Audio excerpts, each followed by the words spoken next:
Hello, I'm Trevor Alonso. I'm going to talk about the new trailer for Joker by director Todd Phillips. You might recognize Todd Phillips from The Hangover and War Dog.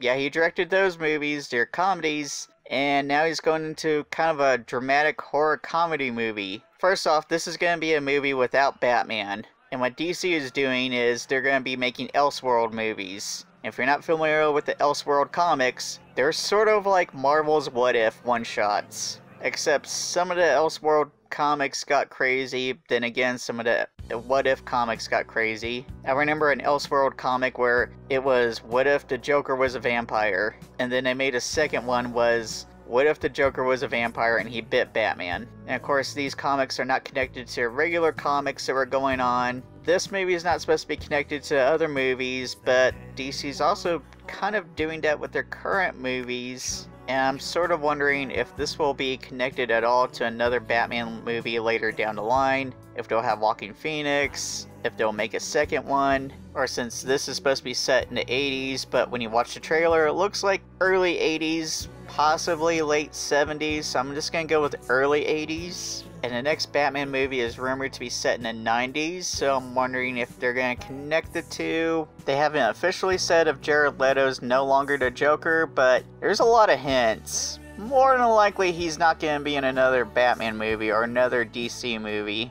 Okay, so I thought the trailer was really good. It reminds me of a few other movies, and I'll get into that later. Okay, in this version, it's going to be a guy named Arthur Fleck, which a lot of people have been saying that it's supposed to be Affleck, or it's been derivative of Affleck. We see that his life isn't going so well, and it's implied that he already has some mental health issues. And it already seems like they're gonna kill off his mom. Like, there's hints that that's the only thing that's bringing him happiness, and that he might lose his mom, and that could throw him over the edge. They're definitely taking the stand-up comedian route. By this, it looks like they're gonna go with parts of The Killing Joke. In The Killing Joke, the Joker is a failed comedian whose life is spiraling out of control. He loses his family, and he becomes a Joker that way. Here it looks like his life is spiraling out of control. He's a failed stand-up comedian, and it looks like a lot of us and them themes in it, like the rich and the poor. In this version, Thomas Wayne's going to be running for mayor, and we get a clip of him in the TV. We also see that the building that looks like the Joker's being kicked out of, it looks like it says Wayne on it, so like he's being kicked out of some kind of event. We also see this version's Arkham Asylum, which looks like Arkham State Hospital. This goes back to showing his mental health issues. At the very beginning of the trailer, we also see that he's talking to a psychiatrist. We also see a little bit later that he's trying to have like a normal date, or he's meeting with a friend. We're not really sure who she is. You know, just because she's dating the Joker doesn't mean she's going to be Harley Quinn.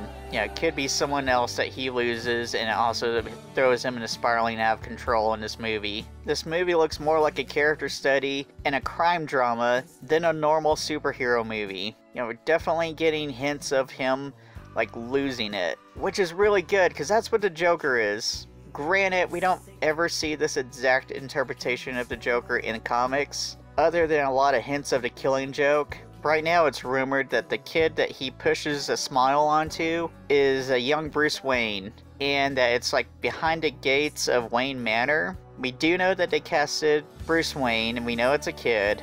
We do know that they casted a Alfred Pennyworth in this movie. We don't really see the Joker's crime in this movie, like his crime wave, but we get hints of like the beginnings of it, and definitely seems like a lot of us versus them, like the poor versus the rich. This movie definitely seems like it's taken from a lot of old 70s and 80s movies. Two movies in particular it seems like it's taking from is, or at least inspired by, not like it's taking scenes from, is Taxi Driver and King of Comedy. Yeah, it definitely has a Taxi Driver feel. A man sort of going crazy, going on the edge, and becoming a vigilante at the end. But, you know, Joker's not a vigilante. It has that, the movie definitely has the shooting and the filming look of Taxi Driver. The King of Comedy is another movie it's inspired by, where Robert De Niro kidnaps a talk show host in order to get a spot on his show, thinking it will spiral his career up.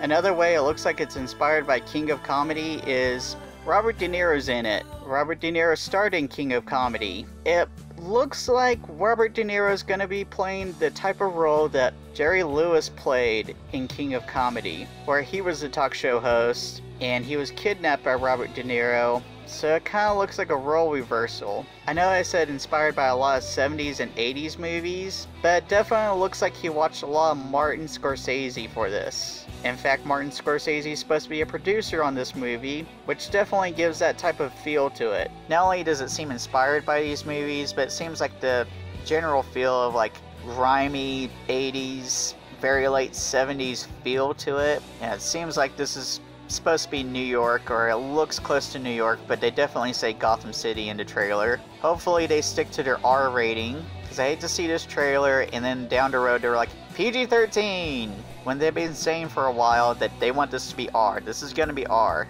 It also seems like this is going to be slightly into the horror genre, though it looks more dramatic, more serious. So it's riding on the edge. It's definitely a perfect time to release this movie, which is Halloween. Not Halloween Day, but Halloween season. Even though this is trending on YouTube right now, this was sort of a gamble on when to release it. You know, they missed a really big opportunity to release it this week. They should have picked April 1st, but then some people thought this is just an April Fool's joke.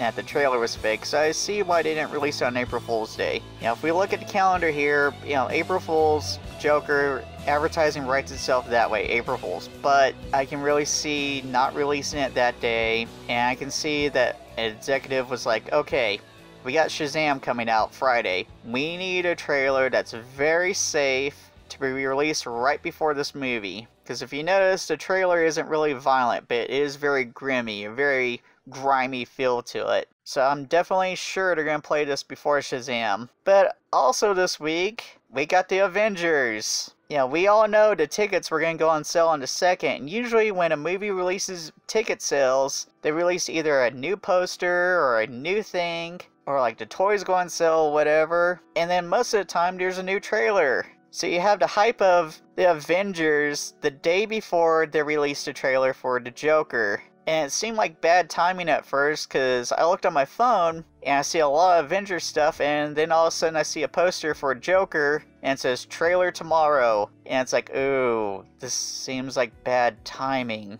But it's not. It ended up working, ended up doing fine. It would have been horrible timing if they released it on the 2nd. And the truth is, I am both a Marvel and DC fan. And I don't mean just to say Marvel first. Okay, I'll say DC and Marvel fan. I like them both. Yes, that's possible. You can like both comic book movies. You can like all kinds of comic book movies. You know, there's a lot of people who see both, not just one or the other. Okay, there might be a few people who see one or the other, or like, oh, I'm only this and I'm only that. Alright, I will say this about Batman. This is a Batman-less movie. We're not gonna see Batman, especially if that kid really is Batman, because he's, what, 10? The only real way I believe we're gonna see Batman in this movie is if this is like definitely his origin of being the Joker, and it shows years later, and he talks about how his reign of crime's been going on for a while until Batman shows up, and like Batman shows up at the very end, older, beats up Joker,